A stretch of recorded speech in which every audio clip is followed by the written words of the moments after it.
السلام عليكم ورحمة الله تعالى وبركاته. أما بعد، اليوم جينا نهضروا على واحد الحاجة اللي هي ضرورية خصنا نعرفوها. كاين الناس اللي ديجا عندها بيرمي ديالو وباقي ما كتفرقش بين الوراق د السيارة ديالها.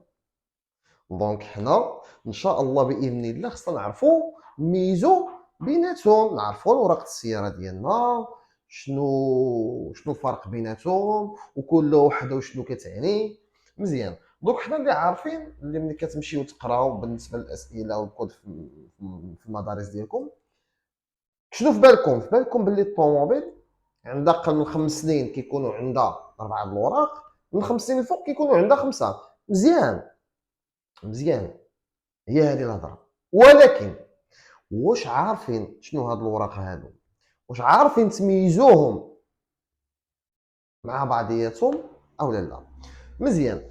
كما قلنا الطوموبيل ملي كتكون باقا جديده كتكون عندها اقل من 5 سنين كيكونوا الوراق ديالها كيكونوا في حدود 4 الوراق. ملي كدير 5 سنين ديك الساعه كيولوا 5 الوراق. دونك في هذه الحاله شنو كيتزاد؟ كتزاد الفحص التقني. مزيان. دونك الا جينا هضرنا على هاد الوراق هادو اللي هما، اول حاجه اللي نهضروا عليها هي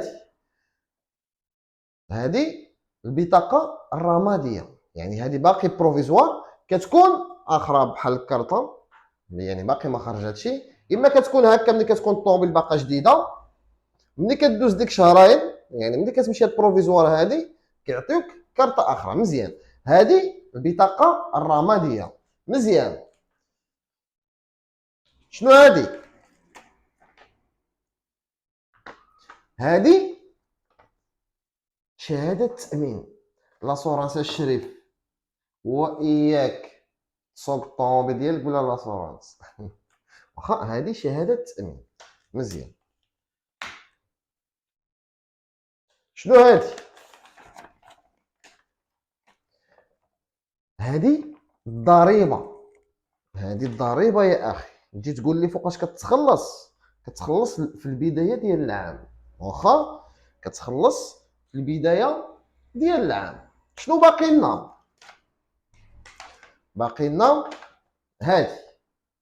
شنو هذه الفحص التقني.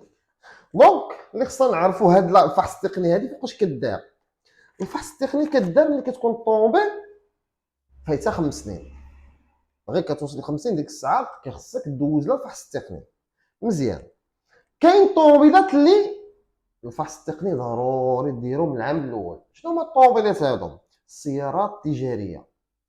واخا السيارات التجاريه الفحص التقني كيكون من العام الاول. واخا ولكن حنا مادام كنهضروا على الطوموبيلات الخاصه طبعا قلنا اللي غنقصدوا بها يعني ملي كتكون الطوموبيل قل من 5 سنين كيكونوا عندها 4 الوراق، اكثر من 5 سنين 5 الوراق. مزيان. تقولوا لي باقا ورقه واحده. شنو هي؟ رخصه السياقه.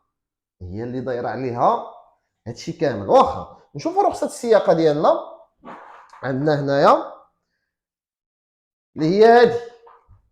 واخا رخصه السياقه هي هذه. شنو قلنا بالنسبه لورقه السياره ديالنا خصنا نميزو بيناتهم، خصنا نعقلوا عليهم باش ملي تبان لي هذه نعرفوا شنو هذه الفحص التقني. مزيان. اتبان لي هذه الضريبه السنويه، اتبان لي هذه لاسورانس شهاده التامين، اتبان لي هذه البطاقه الرماديه كارت غريز بروفيزوار. هذه قلنا هذه بروفيزوار ملي كتقاضى، هذه ملي كتكون طوموبيل باقا جديده ملي كتقاضى هذه كتمشي كدي كارت غريز قد بيرمي، يعني كتكون بطاقه رماديه قد رخصه السياقه. ها رخصه السياقه هي هذه. شنو خصنا نعرفوا على رخصه السياقه؟ رخصه السياقه ملي كتمشي نتا دوز كتنجح كيعطيك النهار الاول كيعطيك واحد بيرمي او رخصه السياقه بروفيزوار اللي كتكون كتبقى عندك شهرين 60 يوم. ملي كتقاضى لك هاد 60 يوم هادي كتمشي للمركز ديال السيارات فين دوزتي الاسئله ديالك كتعطيهم هذاك وكيعطيك البيرمي ديالك اللي هو هذا. المده الصلاحيه ديالو هو 10 سنين. 10 خصك تشونجي. مزيان. غتقول لي واش غندوز؟ لا، غير كيتشونجا باش كتبدل فيه التصويره الا تبدل العنوان ولا شي حاجه بحال هكا. مزيان.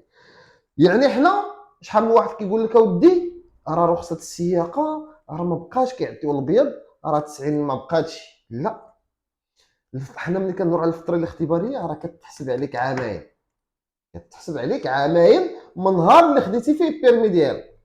واخا يعني ضروري كتحسب عليك. شنو هي الفتره الاختباريه؟ خصنا نعرفوا هذه الفتره الاختباريه.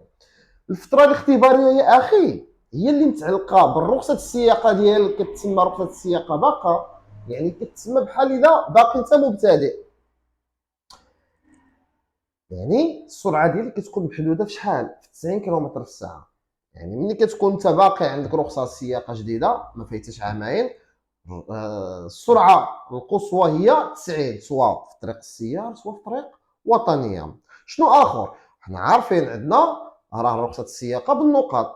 دونك ملي كتكون عندي بيرمي جديد او لا رخصه السياقه في الفتره الاختباريه كتوفر على 20 نقطه.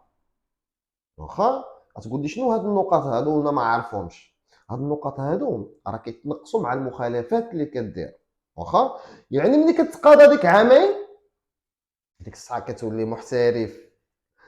واخا كتحيد من ديك الفتره الاختباريه كترجع عادي، حيت ديك عامين دوزتيها مزيان. ملي كدوز ديك عامين ما كتبقاش غير 20، كتضاف لك واحد 10 نقاط اخرى، يعني 30 نقطه. يا اخي اللي غنصحك واللي غنقول لك وسمعني مزيان، هاد النقط هادو راه مهمين وخصك تبقى ترد البال ديالك معاهم. واخا ما تقوليش راه باقي هاد الخاصيه راه باقي ما انفعلش، لا، راه النقاط ملي كيتقاضوا لك النقاط كاملين راه كتحسب راه بحال الا ما عمرك عندك بيرمي. واخا كيتم سحب هاد الرخصه هادي ما كتبقاش خدامه. بحال شريتي شي حاجه كليتيها ما بقاتش، خصك تمشي تشري واحده اخرى. يعني البيرمي الا تقاضوا لك النقاط شنو خصك دير؟ خصك تمشي تعاود البيرمي من جديد. واخا يعني حنا هاد النهار هذا جينا نهضروا على اوراق السياره ديالنا. اوراق السياره ديالنا اللي خصنا نعرفوا، خصنا نميزوا بيناتهم. واخا خصنا نميزوا بين رخصه السياقه كي دايره، خصنا كارت غريز البطاقه الرماديه قلنا هذه غير بروفيزوار كتكون اخرى، هذه باقا بروفيزوار باقا طوموبيل جديده. قلنا هذه الضريبه السنويه، قلنا هذه شهاده تامين، قلنا هذه الفحص التقني. واش هادو ما نعقلوش عليهم حنايا؟ ها واش هادو ما نقدروش حنا نعقلوا عليهم؟ واش فيهم شي حاجه اللي صعيبه؟ اجي تقول لي راه كتحط لي بعض المرات شي سؤال كذا، واش من الواجب عليا هاد الاوراق كاملين يبقاو معايا في السياره ديالي؟ طبعا الشريف، طبعا خصو يبقاو معاك في السياره ديالك. وهذا هو الدرس اليوم. كما قلت لكم يعني ضروري خصكم تركزوا على هذا الشيء هذا. وبالنسبه للوراق ديالك راه خصك تكون عارفهم. ما يمكنش انت ديتي البيرمي ديالك وصايب وما كتميزش بين البطاقه الرماديه ديالك وشهاده التامين، واخا وما عارفش وقت كتخلص الضريبه. واخا يعني هادشي اللي كاين هاد اليوم هذا. وتهلا والسلام عليكم ورحمه الله تعالى وبركاته.